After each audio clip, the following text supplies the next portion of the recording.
Welcome to Tax Teach. I hope you all are having a great day. My name is Sean. I'm a certified public accountant specializing in taxation. And today I want to teach you all about the filing statuses you might qualify for when you're preparing your individual income tax return. Before I get into that, as you watch the video, if you find the video informative and you enjoy the video, hit the like button. It lets me know that I'm creating helpful videos for you all. Also, if you haven't subscribed, consider subscribing.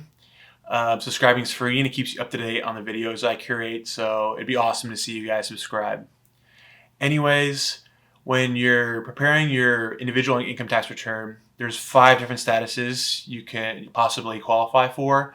The first one is single, there's married filing jointly, married filing separately, head of household, and then qualifying widow or widower.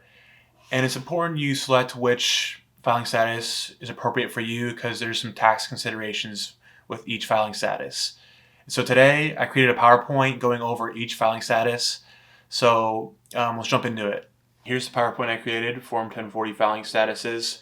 In this PowerPoint I compare the 5 different filing statuses you might qualify for. And in each slide I go over the standard deduction for that filing status and then also the taxes that would be owed if you had $30,000 in taxable income, just to have comparison amongst the 5 different filing statuses. The first filing status, single.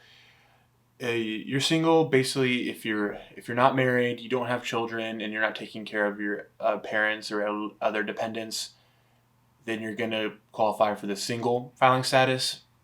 This is the most common filing status.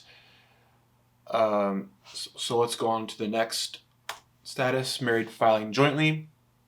If you're married and your spouse agrees to file one return for both of you, then married filing jointly is the way to go. It has the best standard deduction and the lowest tax rates for married individuals. So in general, married filing jointly is probably the best status to select if you're married. Next status is married filing separately. You can choose this status if you're married, and let's say your spouse wants to do a separate return, so you're both doing your own returns, you do married filing separately. You might do this if there's better tax benefits. There's some circumstances where if your spouse and yourself filed separate returns, you might get a lower tax rate. That's a little bit more rare. Also, let's say one spouse has tax liabilities and you don't, maybe you want your spouse to file a different return, you don't want to commingle those liabilities. Fourth filing status is head of household. You may be eligible for this status if you're unmarried, you pay more than half the cost of keeping up your home, and a qualifying person lived in that house throughout the year. The most common example for this is like a single parent. If you have a child but you're not married, the best filing status for you would be head of household because you have a higher standard deduction and lower tax rates. You could also qualify for the status if you're taking care of parents in your house, not necessarily house. If you're paying for a lot of their expenses, let's say at a living facility, then you can still qualify for this head of household status. In general, if you're single, the best status would be head of household if you qualify for it. The last status is qualifying widower. If your spouse passes away 2 years after the year your spouse died, you might qualify for a qualifying widower, and you have to have a dependent child, and you get the same standard deduction and tax rates as if you were married filing jointly.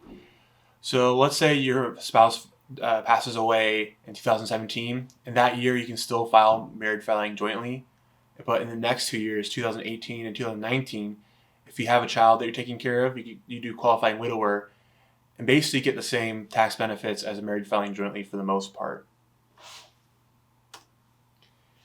Here's the last slide. This is just a table summarizing all the different statuses, and I'll just provide a quick summary. If you're single, the best status you want to select is head of household if you qualify. If you qualify for a head of household, that means you're taking care of a child, taking care of your parents maybe, or another kind of dependent. If you're married, generally speaking, the best filing status would be married filing jointly. You have a higher standard deduction, lower tax rates. So that's a summary of all the filing filing statuses you might select on your Form 1040 when you're preparing your tax return. That wraps up the PowerPoint. I'm going to leave a link down below in the description of the video showing you guys the IRS website that goes into more depth about each of these statuses if you want to look at that. That's it. That concludes the video. Thank you all for watching. If you found the video informative and you enjoyed the video, hit the like button. If you want to watch future content and keep up to date on my channel, hit the subscribe button. Love to see you do that. Take care all, and I'll see you next video.